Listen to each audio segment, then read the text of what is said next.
Bonsoir à tous, il est exactement 20h à Libreville. Merci d'avoir choisi TV+ pour vous informer les principaux titres de ce journal. Le mentoring des femmes en politique, le renforcement des outils juridiques en faveur des droits des femmes, principaux axes de la journée nationale de la femme célébrée aujourd'hui sur toute l'étendue du territoire national. Au Sénégal, à 10 mois des élections présidentielles, la plateforme de forces vives de la nation dénommée F24 vient de voir le jour. Objectif de ce mouvement, la défense de la démocratie et barrer la route à un éventuel troisième mandat du président sortant Macky Sall. Et puis en sport, 20e édition de l'Open international d'Espagne. 2 internationaux gabonais médaillés dans la discipline de taekwondo. Vous le verrez dans ce journal. Nous démarrons cette édition d'information avec la célébration aujourd'hui de la Journée nationale de la femme, une initiative des plus hautes autorités gabonaises qui s'inscrit dans le cadre de Gabon Égalité. Un accent particulier a été mis sur le mentoring en politique de la femme gabonaise. Aïcha Akoué nous en dit plus. Encadrer les femmes dans la vie politique.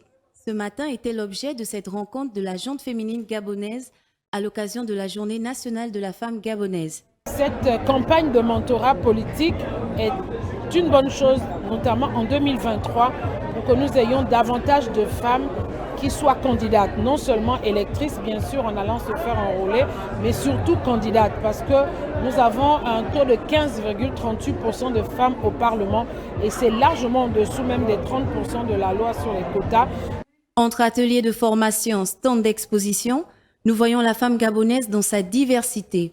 Le discours de Madame Erline Antonella Dembe Dimas, lu par sa représentante, discutait de l'évolution des droits des femmes et l'encouragement à ces dernières pour se lancer dans la carrière politique. Le thème de cette année, la gestion de la cité par les femmes, est un pas important pour la place de la femme gabonaise dans la société, pour permettre à la Jante féminine d'accéder au poste des responsabilités élevées au même titre que les hommes. Partager leurs expériences pour susciter des vocations était l'une des activités organisées ce matin à l'immeuble Rambaud de Libreville à l'occasion de cette journée nationale de la femme. Dorcelia Pendi nous en dit plus. L'ouverture de la journée nationale de la femme, avec pour thème la gestion de la cité par les femmes, a été une occasion pour les figures féminines de la sphère politique de partager leur expérience dans ce domaine avec les autres participantes. Que à part ce mois-ci, par rapport au monitoring de féminin, c'est-à-dire des femmes en politique, que beaucoup de femmes vont s'engager en politique, bien sûr, en tant que présidente d'un parti politique, une élue. Nous croyons que nous allons y arriver parce que... C'était aussi l'opportunité de motiver la Jante féminine concernant leur participation lors des élections à venir. En 2023, nous croyons que les femmes ont été une fois de plus boostées pour qu'elles soient d'abord citoyennes en participant au processus électoral, mais également en osant candidater. Donc nous croyons qu'avec ce qui a été lancé ce jour et avec toutes les formations qui sont prévues, que les femmes vont davantage s'engager et être candidates lors des prochaines élections. Depuis plusieurs décennies, la femme gabonaise s'intéresse de plus en plus à la politique. Seulement, les questions de financement représentent un problème majeur pour l'évolution et l'épanouissement de celle-ci. Lucette invite à la mise en place d'un fonds pour favoriser l'éclosion des nouvelles femmes engagées dans la politique pour le bien-être de la cité. La gestion de la cité par la femme était justement le thème retenu pour la circonstance. Occasion pour notre rédaction de s'interroger sur l'implication de la femme dans le domaine de l'entrepreneuriat. Lorraine Biengue.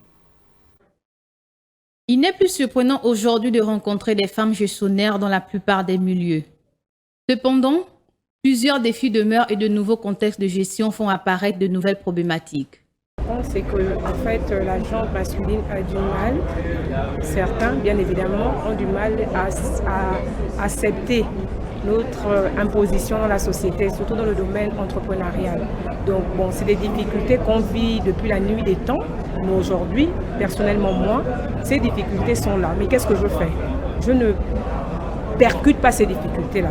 Je ne me victimise pas, je ne me mets pas des barrières. Je me dis, ils sont là, peu importe qu'ils soient là ou pas, je sais ce que je suis, je connais ma valeur et je me bats tous les jours pour me positionner dans la société. Donc les difficultés sont là, mais je suis de ceux qui pensent qu'il ne faut pas regarder à gauche, à droite ou derrière, il faut regarder devant parce que l'objectif c'est devant. Cependant, de nombreux hommes ont du mal à intégrer la femme dans certains domaines d'activité de l'entrepreneuriat. Je veux dire les jeunes même dans le monde, mais particulièrement les jeunes Gabonais, on développe des programmes sociaux, académiques, sociaux autant pour moi, académiques. On développe beaucoup d'accompagnement pour les jeunes, donc dans l'orientation, la sensibilisation pour leurs futures études. On travaille beaucoup avec les jeunes de terminale parce qu'on se dit qu'ils sont dans cette phase de transition pour pouvoir bien évidemment rentrer dans le monde professionnel. Donc on essaie de les orienter dans les métiers qu'ils pourront choisir, bien évidemment, et surtout les métiers qui rentrent en adéquation avec le monde de l'emploi. Donc on travaille beaucoup, on motive beaucoup les femmes. Je motive beaucoup les femmes, je sensibilise beaucoup les femmes à travers des formations, etc. On m'a invité en France, en Côte d'Ivoire et partout. Il y a beaucoup de jeunes filles aujourd'hui qui s'identifient à moi.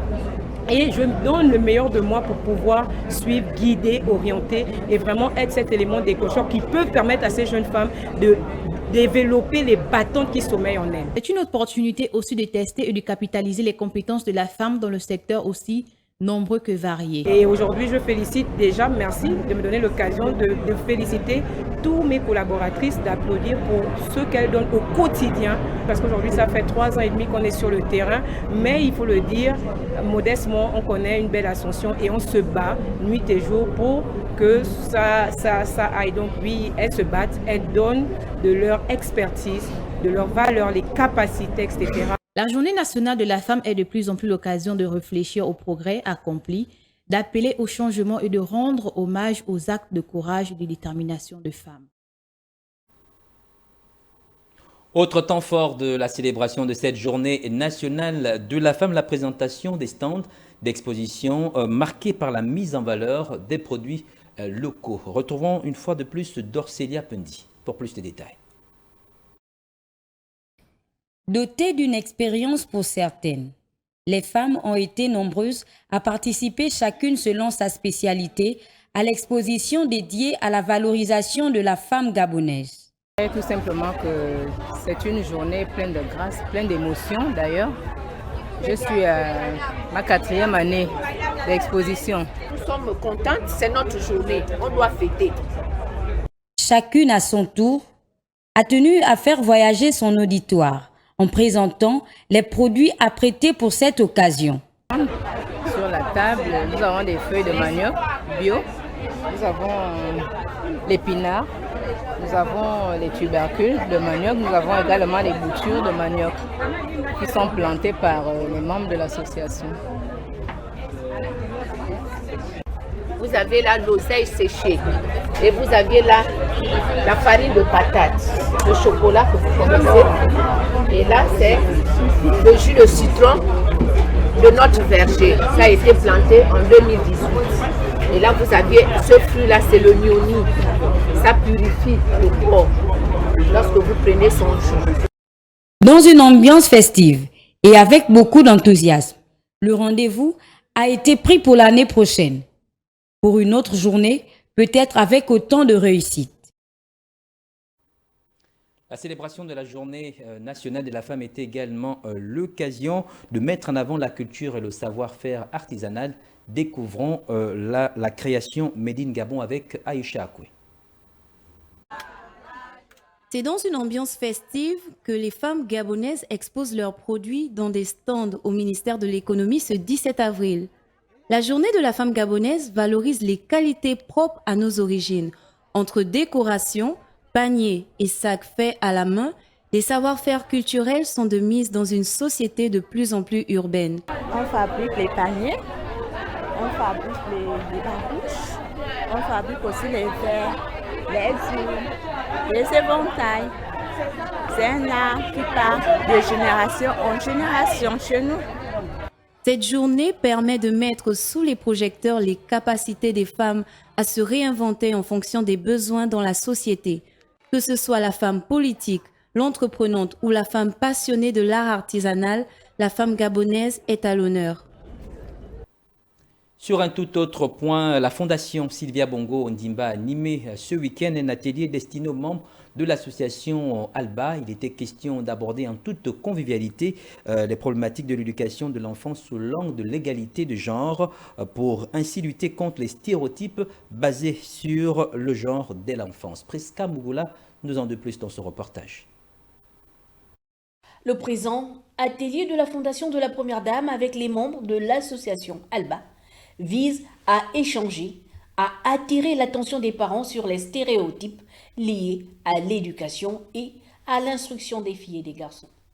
Il s'agit donc de déconstruire des idées fausses, lutter contre les discriminations et s'aimer ensemble les graines de l'égalité chez les enfants pour une société équitable, plus juste, inclusive, où filles et garçons trouvent leur compte loin des violences basées sur le genre. Le mécanisme principal et celui qui a porté les fruits jusqu'à aujourd'hui, c'est celui des sensibilisations de proximité, des sensibilisations en milieu communautaire, des sensibilisations communautaires comme ce que nous faisons dans le cadre du programme des graines de l'égalité. C'est-à-dire qu'on se retrouve dans les communautés avec les parents, avec les papas, avec les mamans, et on leur explique un peu c'est quoi les stéréotypes, le caractère néfaste de ces stéréotypes-là.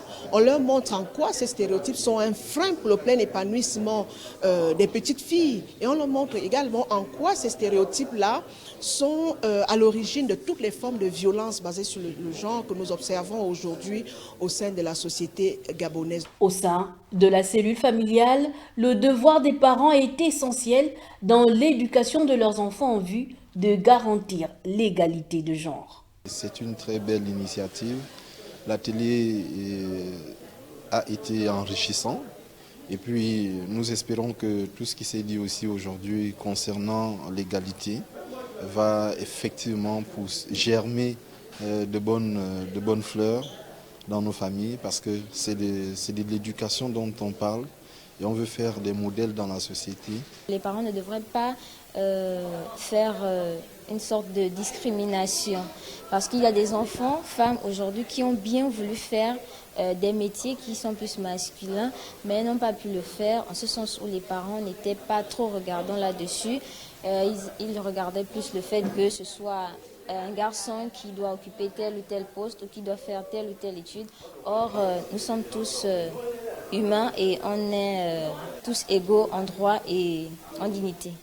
Cet atelier graine de l'égalité a rassemblé parents et élèves atteints d'albinisme autour de l'égalité filles-garçons, principe de droits humains, au vu de l'engagement de la Fondation Sylvia Bongo Ondimba auprès des écoles de l'égalité des chances. La FSBO prévoit d'étendre ce programme sur l'ensemble du territoire avec la collaboration du ministère de l'Éducation nationale. Nommé le 9 janvier 2023, il ne reste plus que 2 jours. Le Premier ministre Alain-Claude Biliminze fera son 100e jour à la tête du gouvernement gabonais, occasion pour la rédaction de dresser le bilan mi-parcours du patron de la primature, Alexandre Mbaondo. Le 9 janvier 2023, Alain-Claude Biliminze a été porté à la tête du gouvernement de la République. Une nomination qui intervient dans un contexte socio-économique particulier. Le natif de Makoko devient ainsi Premier ministre alors que le Gabon, tout comme le reste du monde, sort de la crise de la Covid-19 pour entrer dans celle de l'Ukraine. Lors de sa déclaration de politique générale, le 7e Premier ministre sous le magistère d'Ali Bongo Ondimba avait décidé de placer son action sous le triptyque patriotisme, pragmatisme et proximité. Seulement, face à lui, plusieurs chantiers. Sur le front social, plusieurs crises perdurent, notamment la grève à la mairie de Libreville qui tarde à connaître son épilogue. Le dialogue des sourds à l'enseignement supérieur entre les enseignants-chercheurs et la tutelle et la réclamation de la bourse par les étudiants. Autre chantier, et pas des moindres, le gargantuesque projet de la Transgabonaise. Celui-ci concerne 780 km de route de la nationale 1 et 3 qui a du mal à connaître sa vitesse de croisière. Si Alain-Claude Biliminze a tenu parole en organisant les assises nationales de la lutte contre la vie chère, toujours est-il que ce challenge est loin d'être simple. Lutter contre ces phénomènes suppose donc une approche globale de la situation. Il implique plusieurs facteurs, à savoir lutter contre la corruption, le développement agricole, la construction des infrastructures et le changement de mentalité. Certes, l'actuel locataire de l'immeuble du 2 décembre est reconnu pour son pragmatisme au regard de son passage dans les différents départements ministériels qu'il a occupés jusqu'alors. Il n'en demeure pas moins que la tâche n'est pas facile et ce n'est pas en 100 jours qu'il va transformer le Gabon. L'actualité à présent à l'intérieur du pays à Oyem, en prélude à la visite du président de la République dans la province du Wallentem, les membres de la machette syndicale ont tenu une causerie il y a quelques jours au corps de gare de la ville. Objectif, s'accorder sur certains points en vue d'une éventuelle audience avec le chef de l'État gabonais. Herman Malaga pour le récit. Les retraités civils et militaires du Wallentem étaient une fois de plus réunis au corps de garde de la commune d'Oyem. Ordre du jour, causerie autour de l'harmonisation des stratégies pour une audience avec le président de la République, Ali Bongo Ondimba, lors de son prochain séjour dans la province du Wallentem pour revendiquer le paiement de leurs émoluments du fait de leur retraite. Ce qu'on a fait aujourd'hui, c'est pour dire à nos syndicalistes quand est-ce qu'on va aller à Libreville pour la Grande AG et comment préparer l'arrivée du président pour qu'on soit, n'est-ce pas, reçu par le président de la République. Ces travailleurs retraités n'ont pas raté l'occasion d'exprimer leur mécontentement vis-à-vis de cette situation. C'est un sentiment de déception. Un sentiment de déception par rapport à la manière dont le gouvernement de ce pays se comporte vis-à-vis de ces ex-agents qui leur ont servi loyalement. Le président provincial du syndicat Machette syndicale des travailleurs vaillants du Wallentem et ses membres, après plusieurs audiences non satisfaites introduites auprès du gouverneur de province, estiment que la seule solution à ce jour pour voir aboutir leurs revendications serait de rencontrer le président de la République lors de sa tournée prochaine dans le Wallentem. L'actualité hors de nos frontières à présent au Sénégal, un nouveau mouvement de force vive de la nation s'oppose au troisième mandat du président sortant Macky Sall à 10 mois seulement de l'élection présidentielle dans le pays. Des précisions avec Alexandre Bamdo dans ce récit.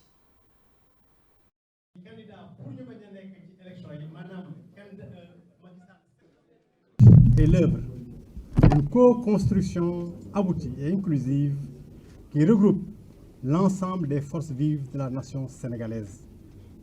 Porté par 112 entités, le mouvement des forces vives du Sénégal F24 est un cadre d'unité, d'action des forces vives de la nation. Cette coalition a plusieurs objectifs. Elle a pour mission de mobiliser les citoyens sénégalais pour obtenir, entre autres,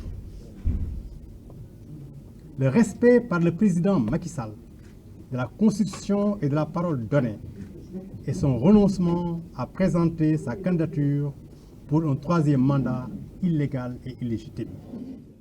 La libération des détenus politiques et la cessation des interdictions de manifestation.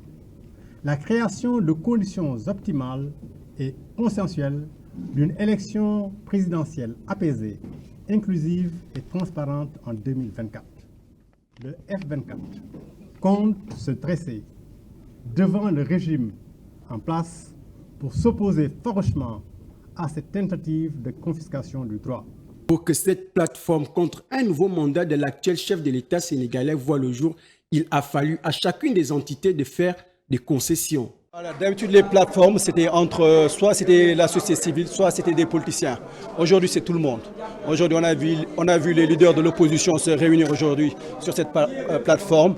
On a vu aussi la société civile et vraiment, on est vraiment content que tout le monde puisse faire des concessions pour se retrouver sur une plateforme. Et Inch'Allah, ça va faire la différence.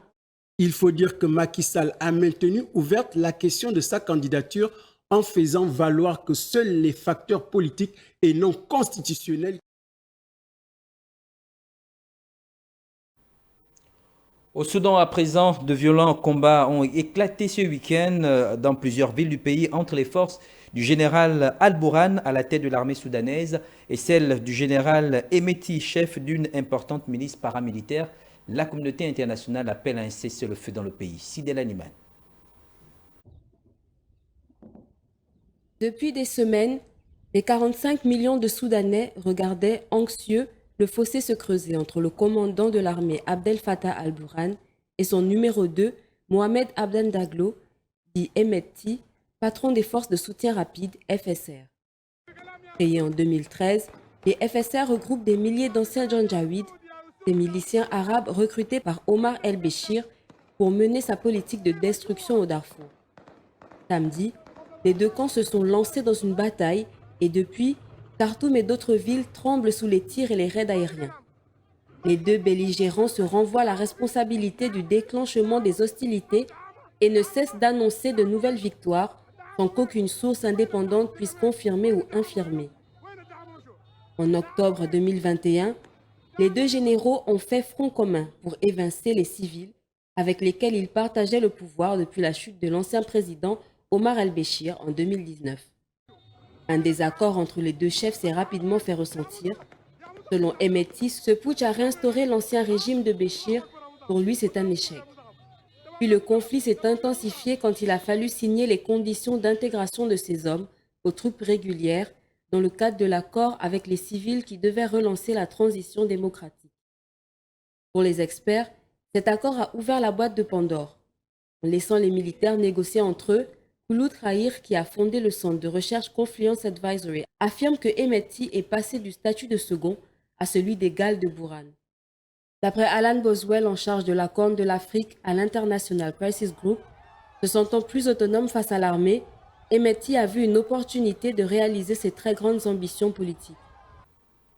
Sport, taekwondo, Anthony Obam et Urgence Maria Muega remportent dans leurs catégories respectives les médailles de bronze. C'était lors de la 20e édition de l'Open International d'Espagne. Plus de détails dans ce résumé de Jeremy Goma. Le Gabon vient de réaliser 2 podiums à l'Open International de Taekwondo d'Espagne.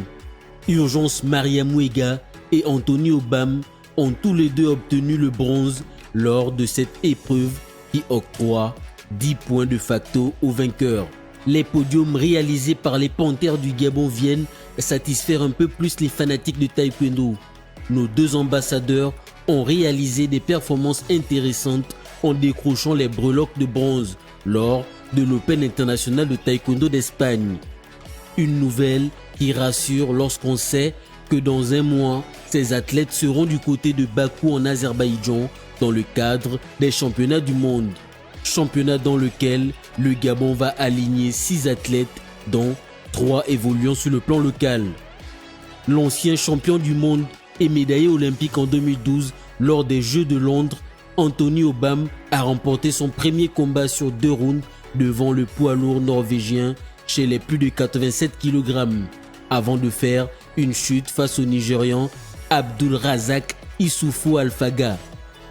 Le Gabonais se contente donc de la médaille de bronze avec un combattant espagnol, alors qu'un Américain s'est lui adjugé le titre de champion en remportant l'or après avoir défait en finale le Nigérien qui ne peut que se contenter d'une médaille d'argent. De l'autre côté, une autre panthère étant engagée dans ce tournoi, elle a réalisé également une 3e place au classement général, synonyme de médaille de bronze. Il s'agit en l'occurrence de Urgence Maria Muega chez les moins de 73 kg, qui a chuté devant une combattante turque, qui d'ailleurs terminera l'épreuve avec la médaille d'or accrochée sur son cou. La 2e place de la catégorie est occupée par une Américaine. Aujourd'hui, nos 2 compatriotes vont se battre jusqu'au bout afin d'obtenir leur ticket qualificatif pour les Jeux Olympiques de Paris en 2024. Urgence Maria Muega occupe la 38e place au ranking olympique et la 16e place mondiale, tandis que Anthony Obam est lui 36e sur le classement olympique et 24e mondial.